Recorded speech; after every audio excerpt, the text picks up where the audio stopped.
Hello, everyone, and welcome back to another episode of the TB&J podcast. Across from me, in a dramatic coup, is D. Hey.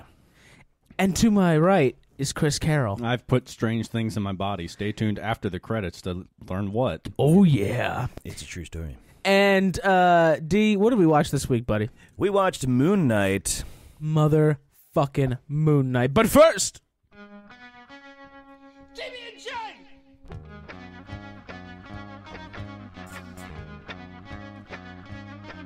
It's Moon Knight.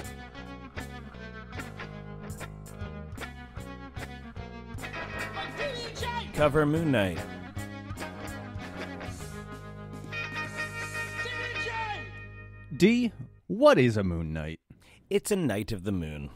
Thanks. All right. Roll credits. All right, well, thank you all for listening. If you liked what you heard... No, we're not... We make that joke all the time. Yeah, it's great. So Moon Knight, I've never heard of him before until this show got greenlit, and then I believe it was either you or Troy who said it's basically Marvel's answer to Batman, but a lot more mythology based and a lot more what's the word? Mentally unhinged. Yes. Yeah, he's very folklore-y, kind of, got his start in Werewolf by Night, if that gives you any indication. He was very akin to the supernatural, so it makes sense in this phase of Marvel that Moon Knight's kind of coming out. But They're he's also, certainly leaning real hard into like the magic Yeah. and stuff. I'm all for it. yeah, it's neat to see this kind of element to it. But the Moon Knight, if you want to hear the background, is just kind of this. They say it's an answer to Batman. He's like just literally the inverse in the sense that like he's white instead of all black. in white, and it's a excellent comic costume. In the books, like the design is great. Like the hooded version is a really, I think, works really well. I love the costume in the show. I wish it wasn't CG. Yeah, it's a little I don't know. I want to see it in action. I did not like what we saw at the end of this episode too much. With the cape doesn't work, and this has always been an issue with the CGI cape ever since Spawn. Yeah. But like, Are you saying Spawn has a CGI cape? I never knew. Yeah, that one wasn't real. It wasn't a real Oh cape. my God. Yeah, but no, that was fake. Huh. Yeah. Heavy sarcasm. We'll see how far CGA has not come when we see a new Spawn movie. Apparently, but no, the McFarlane's trying to make another one. Did you hear? I know. I just realized that Spawn doesn't do. They're owned by Warner Brothers or something like that. I don't know. They can't have guns. The McFarlane toys can't have guns. I didn't know that. So like, if they did like a Punisher. Like he wouldn't have guns. He wouldn't have guns just at all? Yeah, it's like, anyway, I digress. No, just be a all I dude wanted in to a mention suit. about no Moon Knight pugilist, the Punisher. is just give you the basic background of what I was introduced to from the 1991 Marvel Comics cards. Okay, go for it. So, like, I see Moon Knight, got this design, right? Black and white imagery, more or less. Yeah, it kind of has a Batman, like one of the few Marvel characters with capes. Not a lot of Marvel characters have capes in comparison to the DC universe. That is a great point. I never noticed that before. Yeah, You it's very literally just said few. it. So he has a cape, but he was basically just Batman. He was a millionaire who had a helicopter. I think it's like the Mooncopter or something. He has a pilot though that flies it for him. Actually, he got a little shout out in the episode when he scrolls through the phone. Oh, and Duchamp? It's all the Laylas, and then one's Duchamp. Duchamp is his pilot. Oh, interesting. He's like a French dude. Or Ducamp. I was going to say, then yeah, it's probably Ducamp. Butchered it with my Americanism. Yeah. I did the American version. So You son of a bitch. So when I was introduced to him, he was basically this Mark Spector, basically Bruce Wayne, and that was the whole dynamic. And the history of it was that he was a mercenary in like probably Vietnam or some shit at the time, whatever. He was mercenary.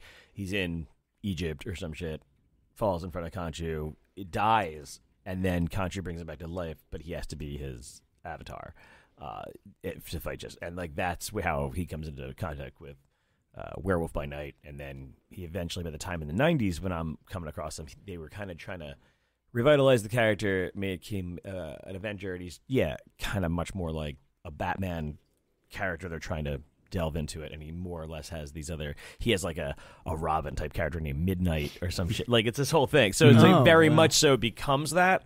But I don't think it quite originated there. I think it started with more of the way that they're presenting it now.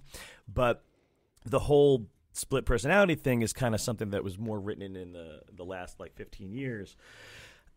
He always had it. Don't get me wrong. Like there was always something to that. But he would always do this kind of thing that was really based on the Shadow, which was like he had fake personalities. Like he would be and Batman, like where he would have a fake personality on the streets. He was like a cab driver guy, and I think the Stephen Grant character was like the cabbie version, and he was just kind of like.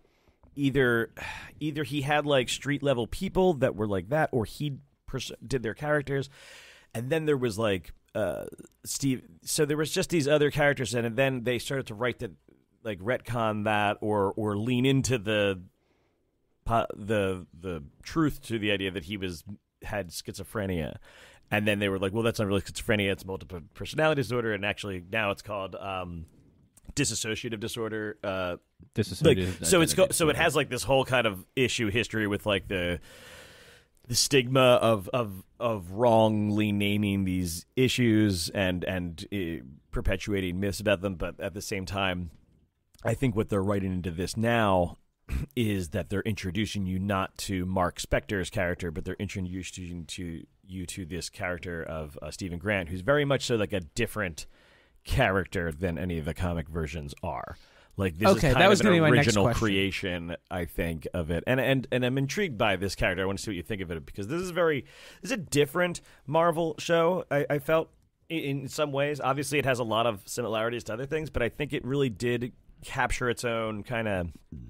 We didn't do thumbs up, thumbs down. I was about to say we should. Yeah, you're right. Thumbs up, thumbs down. I'm gonna give it a thumbs up. Right now, yeah. I'll give it a thumbs up. Thumbs up. There's definitely enough that I'm very interested to see where it goes. This episode certainly sets a lot of groundwork. I'm very confused between like the Stephen Grant character and the Mark Spector character, and like it's obvious that Stephen thinks something's going on. Because he leaves, like, sand around his bed to see if he's left it. He chains his ankles to the bed. He puts gaffer's tape on the door to see if it's been opened. Like, he's very clearly trying to figure out. He thinks he's sleepwalking. Yeah. Yeah. Is the impression that, like, he's happy to know, like, okay, if the sand isn't broken, if the tape isn't broken, he's not... What was up with him shattering that glass and putting the pieces in the shoes? The bad guy? In the very beginning, yeah, like, that's the Ethan Hawke character. Okay. That's Ethan Hawke? I thought he looked familiar. That was Ethan Hawke. Oh, yeah, it's Ethan Hawke, the whole... but he has the opening, and when you hear him enter in the first scene after that, right, when he's being chased in the city, when you see him enter, you can hear the glass as he's walking. Like, he's not, like, that's not a... But, like, yeah, no, he's like a... He's supposed to be like the opposite in many ways of Mark, where Mark's chaos and he's this order. Interesting. Yeah. I think the dynamic they're setting up here is like chaotic good versus lawful evil. It's a neat, yeah. That was a weird little thing. Oh, you don't know about the moral? No, I do. Alignment chart. Alignment chart. I do. You know what it reminded me of? It reminded me of. Did you guys ever read or I guess watch? You can do it. I believe in you. The first Dan Brown movie, Da Vinci Code. No, I don't know if you remember that. There was a religious fanatic in that. In the movie, he was played by Paul Bettany. Funny enough, and he used to torture himself with this like spiked thing around his thigh. Yeah, self-flagellation and that he would like tighten to like make himself feel pain and bleed. that's the idea. What is up with religious fanatics making themselves hurt? Self-flagellation is a big thing. Like it's always a sign and an imagery that's well done of like the idea being, I think, that they hold themselves to this impossible standard, right? Like literally to an insane amount, and this is that the self-flagellation, whatever it is, glass in your shoes or whipping yourself or doing, branding yourself or doing any number of like horrific things, mutilating yourself. Those are all or they're masochists, and we shouldn't kink shame them. Well, right. Well, this is the thing, though. It's always used as the imagery to kind of represent like the extreme, to justify their actions. Like they're like I discipline myself, right? So like I have no so that's why they're so terrifying when they have like no compunction to kill somebody, like what we see later when he has these scales. Like obviously he does this judgments, and I think the thing that we see here is that his scales of a net or whatever it was, the scales you see are made of alligator heads. And he basically judges them past, present, and future. Mm-hmm. So the one guy is like, "This is a good man," and he's like, "Cool," and he hugs him. And then the lady's like, "I've been good all my life," and he's like, "I believe you, but maybe it's." However, I don't know if you've seen this Tom Cruise movie, Minority Report. Yeah, exactly. So, future crimes. So he has no compunction, like no issue with like draining her life force, killing her, because he's like, no, we all sacrifice. I'm standing on glass right now. Like that's kind of the when you can justify same that. Old lady that's in the elevator with him later? No. Okay. I thought it was, but I'm I also watched this. I'm glad you don't see race though. Yeah. I mean, we don't see the front of her face. You're just like old. They're all old. They're all old ladies. Even though I'm pretty sure she like aged in that scene. For sure.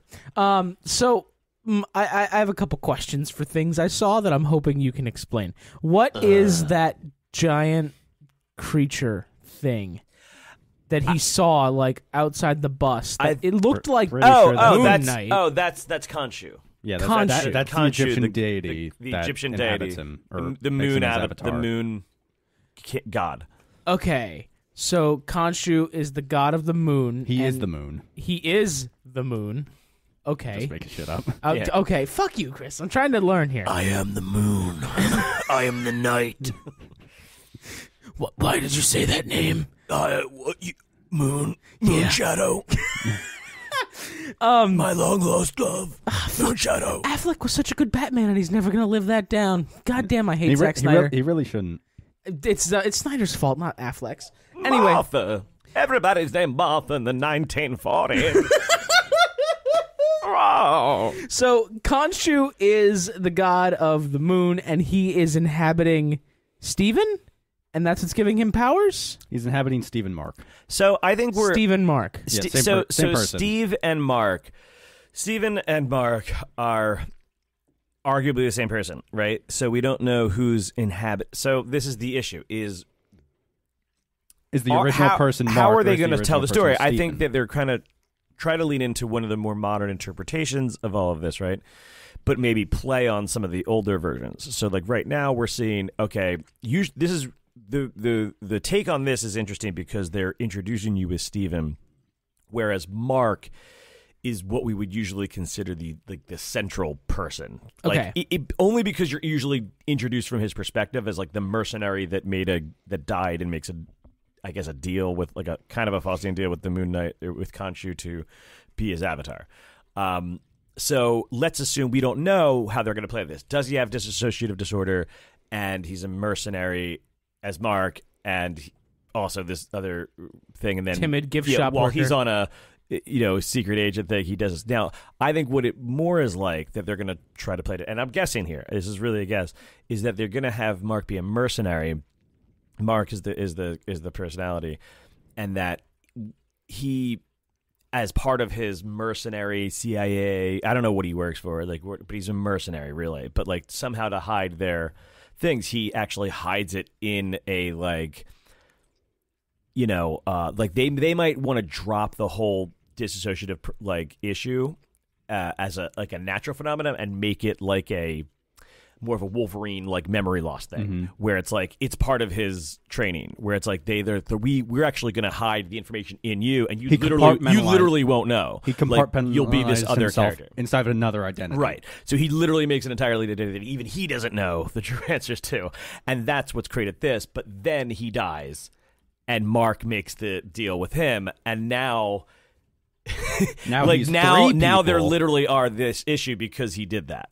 So and there's this this other idea that that somehow the the death like itself split him, or the fact that like after he dies, his interior is in chaos and is split into this. But I think the other thing makes more sense, like as to be like, oh, Mark makes the deal, but he like this other trigger was in there, and now they are in some weird issue of like it flipping over, and he's not able to like always be the capable one. Yeah, but that makes more sense for him to be this like person who is closely related to the Egyptian stuff, who maybe he was obviously looking into something in this Egyptian stuff, and he's there, but he literally has no idea. He's literally like a fly on the wall character. He's unassuming, like he literally doesn't know what he's doing. He's completely out of his element. It is a perfect cover, so it makes way more sense to me for it to actually be a cover that's just getting fucked up by the fact that Mark actually died. Yeah, and now Khonshu kind of controls Mark's side. Is the way I look at it, but he doesn't control Stevens in some way. That would be an interesting dynamic. And that's what I'm reading into it, but I think that's reading a lot into it, and I don't know. Yeah. I think for this first episode, it makes a lot of sense. It clears a lot of things up if it is that way. So, as a guy who knew nothing about Moon Knight and then watched this episode and got completely thrown in at the deep end, I was so confused about what's going on, but not enough to stop watching and say I hate this. It was more of like this is interesting, what are they gonna do with this? And then by the end of it, when he's talking to his reflection about how you need to give me control, it's like, all right, so there's multiple people fighting inside his head, but who's the real one? And which one is like when Oscar Isaac was born in this universe, was he Steven or was he Mark? No, he's Oscar Isaac. Yes. Yeah, this was no. He's also that's very pretty. And I think that's what's at play here, which I think is an interesting way to show. I purposely phrased that so that I wasn't asking you a question because I don't know if that's a spoiler or not. No, about like what's going to happen. I don't know. Like I said, in the comics, you're introduced to Mark Spector, and over time, these are other characters. So usually Mark Spector is the central focus. Is at least the central character. And but like with a lot of modern retellings, they'll kind of say that all of them have equal standing. But like this is no different than maybe like Multiple Man in X-Men lore, where like he's is he many men? Yes, he can duplicate himself. Specifically 2.5. No. Man. I love getting. Get some help. The sigh from D is my favorite thing. Yeah, no.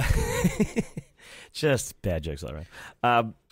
Multiple Man, eventually like splits off. Like some of the multiples like live their own life for a while. So sometimes it's like, oh, that one you were dealing with was a different one. And after a while, it's like they might rejoin, and like they kind of mix memories. So you're kind of like, well, that's me, but it's not me. Like I have the memories, but I didn't feel it. Like, so like there's all this kind of stuff where it's like, oh, one character had a whole relationship with one of his multiples, and he's like, yeah, I remember all of that, but like it wasn't me. He's like, but it's a part of me. And it gets like, so they kind of have this whole thing where in a similar way, after a while, you're like, it doesn't matter who was the original, like they exist now. And like they treat them as if they exist. So like and so I think it's a better way to even introduce it, to be like, okay, Steven, you're introduced to, so you're more connected with his latest gators. Yeah. Which I've been saying nonstop because his performance, this is what I have to say, is Oscar Isaac's performance is probably the most captivating thing in this show. Yes. Yeah. He is, like, I usually am not a fan of kind of like a kind of an actor doing a thing, or like, an actor doing that's all they do. Kind of obsessive compulsive kind of that the jittery kind of there's something a little off with you, a quirky fellow, and I felt and he's so and you don't want to like him because obviously he's so like timid, like he's like an alpha beta. He's like he's king of the betas. like he is like latest cases. Oh no, I don't mind. No, it's okay. I'm not upset about it. He's so Like, it's just so timid, and it's so like this is where I'm just like, this has to be like, this is why it throws Ethan Hawke off when he's like, you're a mercenary, and he's like, what, mate? No, what? Like, how could you just pull that off and be convincing? And it really does throw everybody. Be like, even when he's standing around like the dead bodies of things, you're just like, oh shit. Like, Oh, no. I don't know what happened. Oh no, I'm so sorry. I didn't mean to. I promise. You can have the beetle back. It's like Ringo or somebody got like, oh, I'm just a Beatle. I'm just a drummer. It could have been anybody. It could be anybody. I hope that was the stage direction. All right, Oscar Isaac, just be Ringo from the Beatles. Yeah.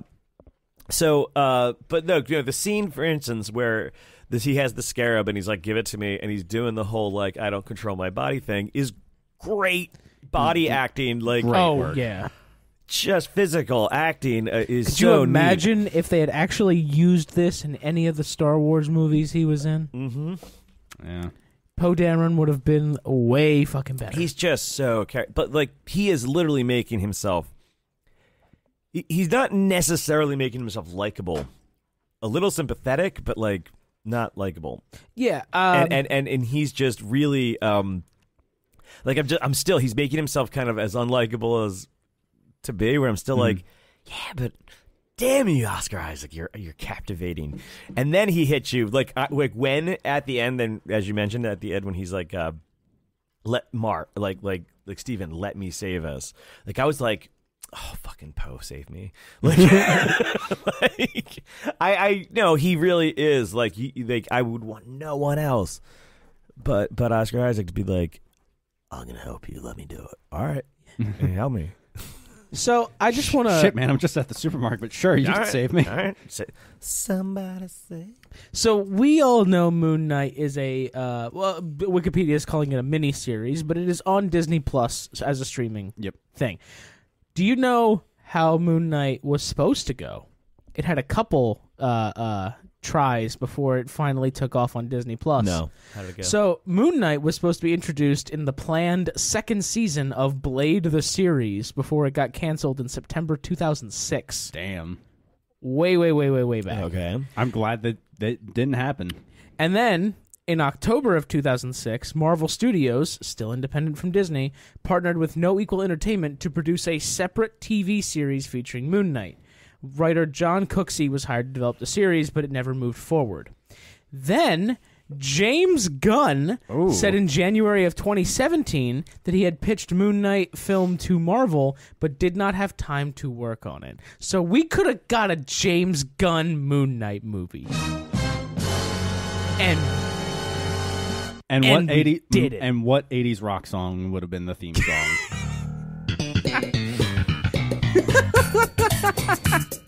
Hilarious. But then Kevin Feige said in April 2018 that Moon Knight is definitely on the slate and would be introduced in the MCU at some point. And he said, quote, does that mean 5 years from now, 10 years from now, 15 years from now? What okay, that's all fine and good. But what made you slap the monitor with excitement and I saw James Gunn wanted to do Moon Knight, and I was like, oh my gosh. Yeah, I'd say that's a fair reaction. I love James Gunn, and if he had done Moon Knight... Also, could you have imagined what... It would have... honestly, this is... I don't... How would they have butchered this if it was part of Blade? No, listen. This is where...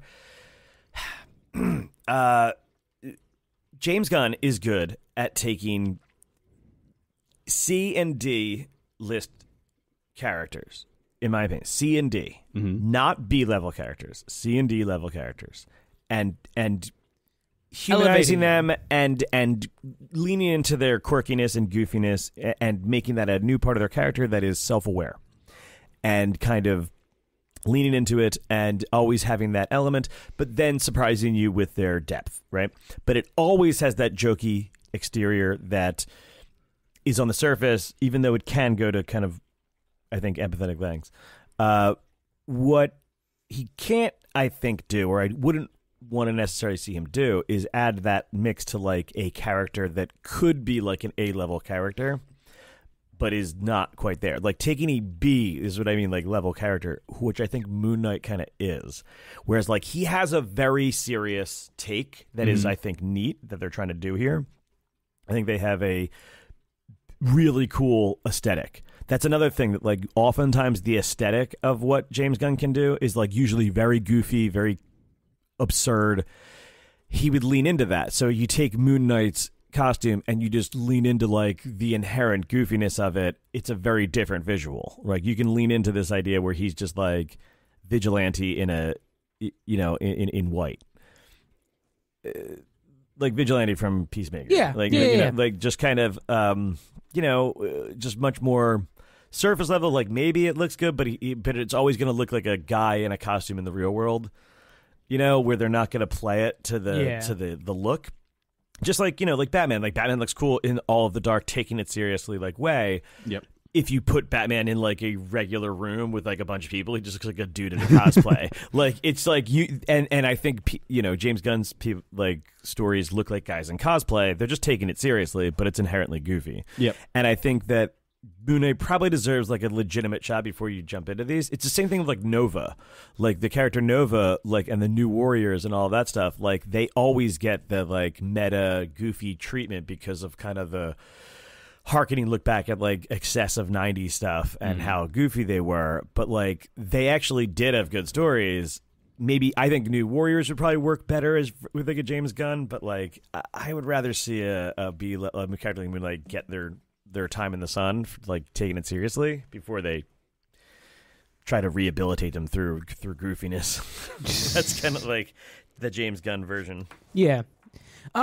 I don't really have much else to say other than that I'm excited for episode 2. I'm curious to see where they go with this because apparently Wow. wrong button. Very rude. No, this is the right button. You're Oh, thanks. no, Man. I mean, overall, did you guys like any particular scenes in the? Because we didn't run through it step by step, which is fine because I don't think there's a ton. So this is a problem that I have with pretty much all the Marvel shows that they're putting out is that the very beginning of these series, like I just fucking hate. Like the first third of this show, I was bored out of my mind and I didn't care. And then as soon as he wakes up in the office, I'm like, oh, this is a show. Yeah. Oh, that was the other big like acting thing. Like he wakes up and that fucking broken jaw. I That could broken feel jaw that he resets. like his between just straight up his, broke his jaw for his the- for the- physical for the film. acting to move it, and then the sound quality. And they did this. This is what I was talking about with the sound. Like the glass. Whoever was doing the sound effects did a really good job of like making it feel like he just crunched his jaw. Yeah, like the Foley artists really made their fucking paycheck this that's time. a really great combination of acting and sound editing. And you were like, you're cringy. It's just and the great soundtrack too. Another Marvel does kill it with the music. They really do, yeah. I thought that was really well done. Fun fact, it's actually an Egyptian composer whose name is, I'm going to butcher this, Hasham Nazi, and this is his first major English language project. And apparently Marvel did a lot of pushing, and so did the director of this show, whose name is Mohammed Diab.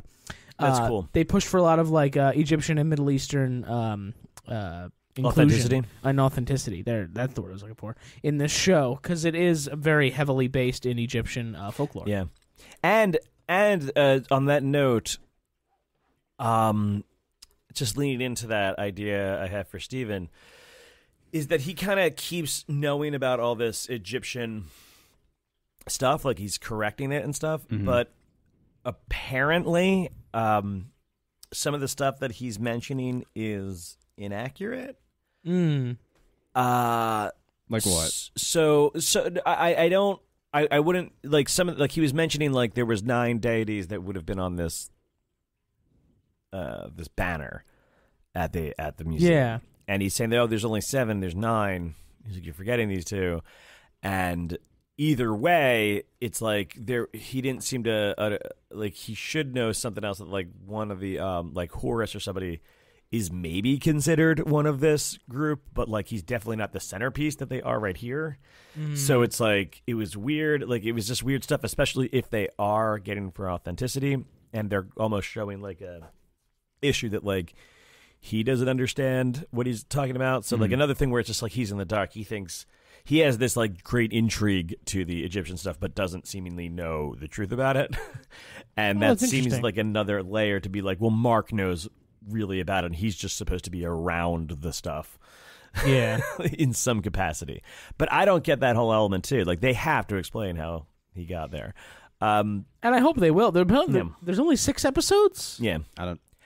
So my guess is that what we'll see coming down the line here is that like what we saw him at the end. The thing that attacks him at the end is, I think some jackal or kind of minion of the thing. Motherfucker. That scene, it's the most CGI in it, and like I said, I like the mirror scenes. That's all fine. Him being chased by it, this thing seems so damn fast until it's upon him, and then it takes like just enough time to get like smashed into something. That was the CGI was very off on that. Plot armor, stick with this one. Yeah, so I did like that before you get the mummy wrappings on him or whatever. He gets into his costume. He just gets nailed by the thing. Now, and this is interesting because this thing does move and resemble kind of a werewolf like thing, so I think it's a nice little harken back to Werewolf by Night, which is where he then you just see him pummeling this thing, which is pretty intense for Moon Knight. The Moon Knight is usually portrayed as a Batman-esque thing. Like he's not super powered, except for his power does increase with the full moon. Oh, so which isn't insane to think about, but like, and if it is a full moon at this stage of the time, it might make sense that he could take on a super powered thing without any kind of gadget or because he seemed to be like muscling the thing. He definitely was. He wasn't like using tricks. So that's an interesting take on like how powerful are they going to make him. The Marvel Cinematic Universe seems to consider like if you're super powered, you're super powered. Like like they don't have any degree with their super soldiers. Like soldiers, you're super strong. It's like an all or nothing thing. There's no scale. Yeah, it's and then it's like you look at somebody like Falcon or Captain America, and you're like, well, okay. When you use your rockets, you're like but you can still kind of fight U.S. agent or like he's supposed to be very strong. He can lift a truck, like he's Captain America level strong, and even Captain America's not supposed to be really super strong. But I feel like the way they portray Captain America is like the same way they portray Spider-Man, and Spider-Man's supposed to be way stronger. Oh yeah, yeah. Like it kind of makes me a little glad that they've never touched the X-Men. And because like the X-Men are such a varying degree of like superpowered versus like the absolute mundane mutations. Like I want to see the only person in the MCU that like stands out as leagues above in terms of power is Captain Marvel. Yeah, and they usually portray that via their energy projection, not their literal not how much they can bench and press. that's where I was just like, yeah, like I want to see like what does it mean to be a juggernaut Colossus compared to like Rogue or any other like Jubilee, super powered person, like superpower, like just super strength. Like super strength is hard to portray. It's like, but I don't think so. It's like, yeah, I can maybe through duress like lift a car like on your own if you're like that's I think like what Captain America should. Oh, be. I could definitely fuck up a Fiat. I'm just saying, like, could you flip over like a Buick? I think Captain America can do that. I think Spider-Man can lift it with one hand. Yeah, no, that's and I the think thing. like this is like where you scale it back to be like, how do you portray strength and then compared to durability and like that's always like the avenues that I loved. Like I always thought if I wrote comic books, it would always just be like non-relevant like battles. It would just be like testing like mundane situations of use of superpowers. Like I wanted to see the daily use of superpowers all the time. Like how do you heat your coffee? Like like chill your beer. Like it was all just going to be that. It was just going to be changing channels on people, like stealing the remote. Like it was just going to be the most mundane, like petty shit. That's gotta be. I never thought of that, but like Superman goes to drink his coffee and he's like, "Oh fuck, it's cold." No, it's not. Like Lois Lane never has cold coffee. No, absolutely. Like he She's like, motherfucker. She's never tasted a sip of coffee. But except when Clark's not around. Yeah. And when Clark's not around, she's like, I am always so fucking angry when Clark's not around. She puts it together, and he's like, mission accomplished. Mission accomplished. So, that's all I really have to say about Moon Knight. I am excited to see what happens going on. I think the casting was great, and I'm a little excited. Disney Plus may have hit it out of the park again. Nah, I wouldn't say that yet. I'm not there now, yet. but... It's still in that mundane territory where it's like, I'm intrigued. These look like really great performances, but I wasn't like wowed. Yeah. No, there's nothing that I was like, that's cool. That's cool. I'm excited.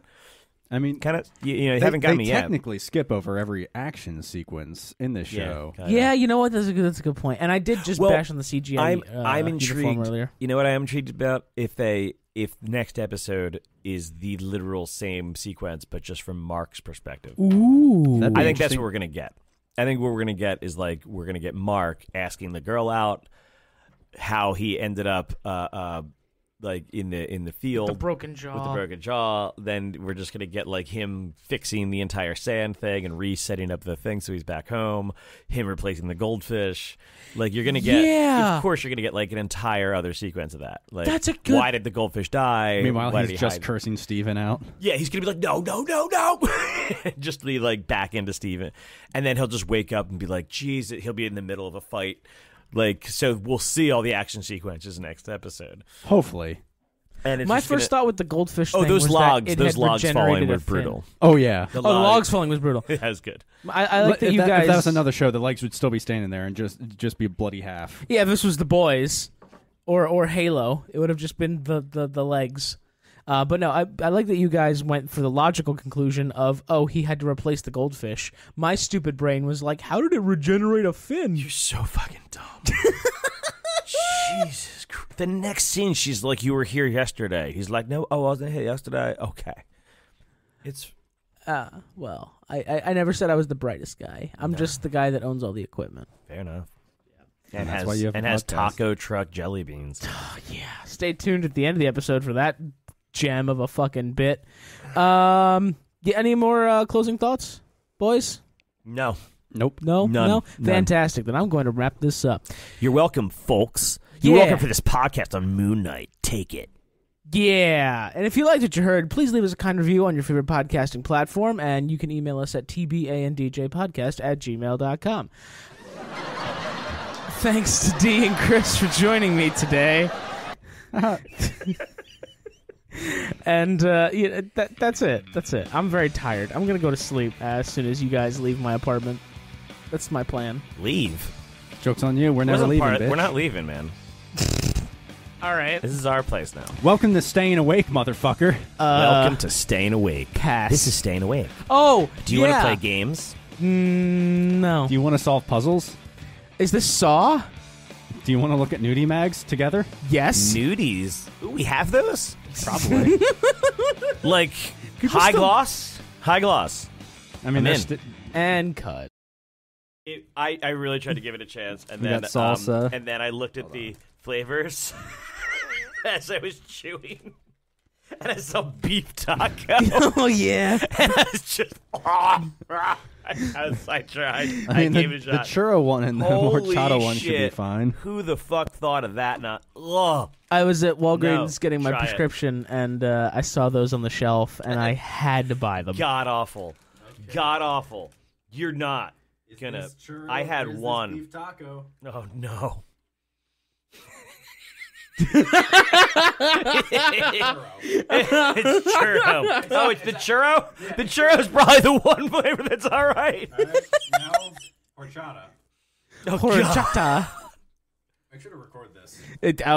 Believe me, we're rolling.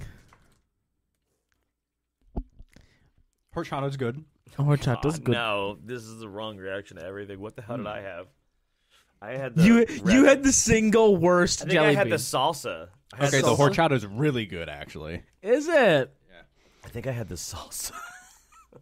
I don't know what this yellow one's supposed to be. I think that's the beef taco. Yeah. Beef taco is the worst one, I hear, because John and Red both tried these. Oh, yeah, there it is. That was the visual reaction we were looking at on this audio platform. Yeah. Oh, my gosh. Oof. That was like a classic, like, I got shot in the neck, and I have gone kicked. Nice. Like I've got a dart to the neck. That stung. I've suddenly had a grand mal seizure, and I'm just like... Bleh. I didn't expect it to be salty. Oh, it was salty jelly beans. That was like all right. chewing on salty nuts. The margarita one sounds pretty dope. Yeah, I bet it does. I wonder if this is the margarita one or it might be guacamole. Oh. Margarita. That's good. Okay, so most of them seem to be okay. It's just that beef taco, man. I had the salsa. It was horrible. Did you try the salsa? And the salsa. There you go. I don't know what red this orange one is. The red one. Get the red one. Put this at the end of the podcast, not the beginning. No, that was the idea, yes. I was going to cut it and then put it at the end. It's the cat's food now. Yeah, let my cat with a sensitive GI tract eat this. I didn't know your Where'd it cat go? was in the army. No, but she has to eat special prescription food or else she has uncontrollable diarrhea. Have a horchata. No. Have a whore. How the fuck did I not get a red one when I poured that out? What are these orange ones? What's this weird speckle one that looks like shit? It's probably shit. Oh. I'm done with this. I'll eat a few more horchatas. All right. We're done with this nonsense, right?